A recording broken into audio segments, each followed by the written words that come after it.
Mr. President, last week I came down to the floor to discuss how the defund the police movement has contributed to the surging crime that we see around the country.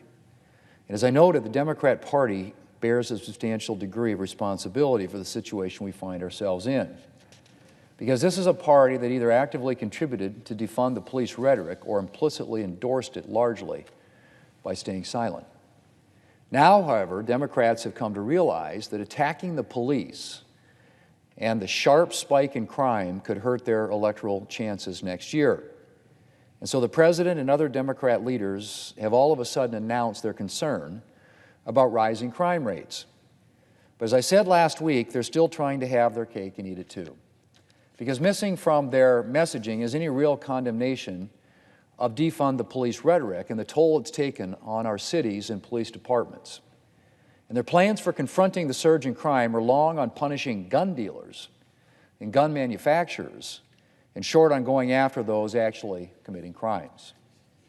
It's typical of Democrats, for whom fighting crime seems to involve controlling guns, specifically guns owned by law-abiding gun owners, more than it involves controlling criminals.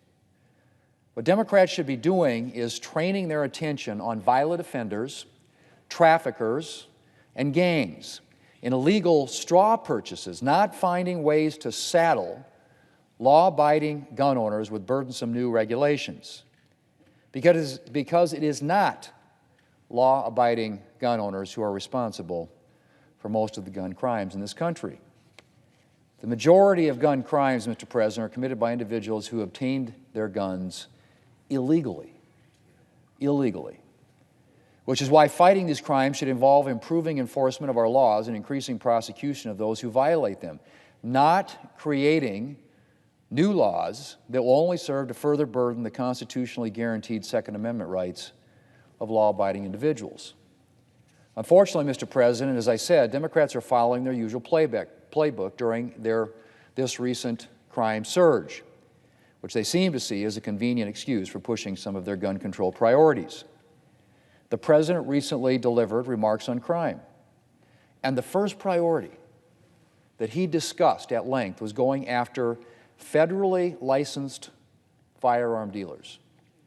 That's right, firearm dealers.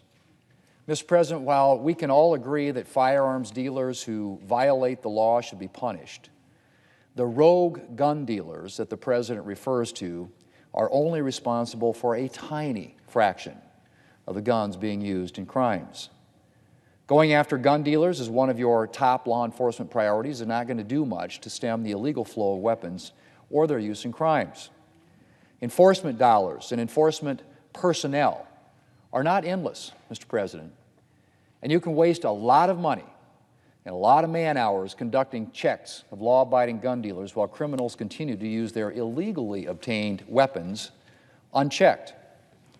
Mr. President, nowhere are President Biden's priorities more clear than in his choice of nominee to lead the ATF, which is the Bureau of Alcohol, Tobacco, Firearms, and Explosives.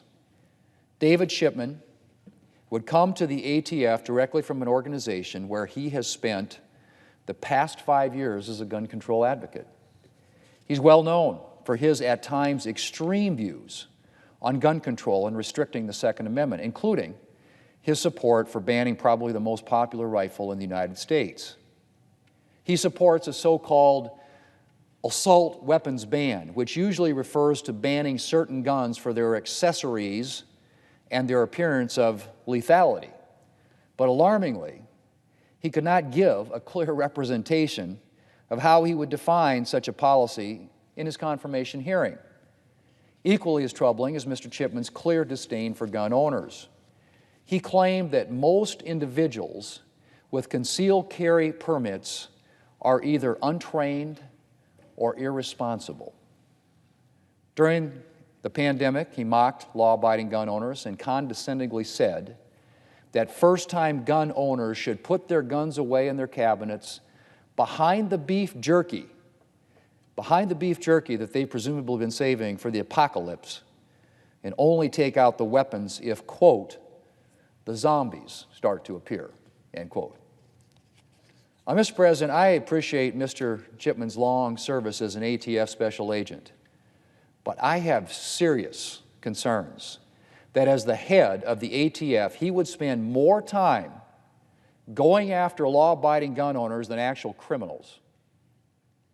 The fact that he spent years as a gun control advocate gives us pretty strong indication of what his priorities are likely to be if he ends up heading this bureau. Now, while Mr. Chipman couldn't make new gun laws as head of the ATF, he would certainly, or I should say, he could certainly have a hand in writing a whole lot of new regulations. Regulations that could end up substantially burdening Americans' Second Amendment rights. ATF has already gotten underway with the Biden gun control agenda with proposed rules against firearm parts, kits, often used by hobbyists, and widely used stabilizing braces, often referred to as pistol braces, first designed to help a disabled veteran safely fire a weapon. These regulations would turn millions of legal gun owners into potential criminals, and David Chipman would be in charge of seeing them through. Moreover, his demeaning attitude toward gun owners should also disqualify him from the ATF position. An individual who regards law-abiding, gun-owning Americans as a bunch of untrained and irresponsible doomsday preppers waiting for the zombie apocalypse has no business leading a gun enforcement agency. Mr. President, the Vice President, and Mr. Chipman may not like it, but the plain language of the Bill of Rights clearly guarantees the right of law-abiding Americans to own firearms. And that right, like every other right guaranteed by our Constitution, must be respected and protected.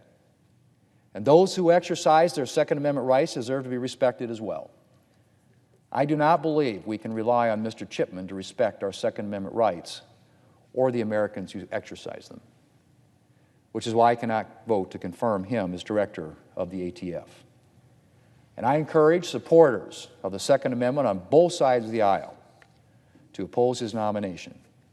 Law-abiding, gun-owning Americans deserve better than Mr. Chipman to head the ATF. Mr. President, I yield the floor.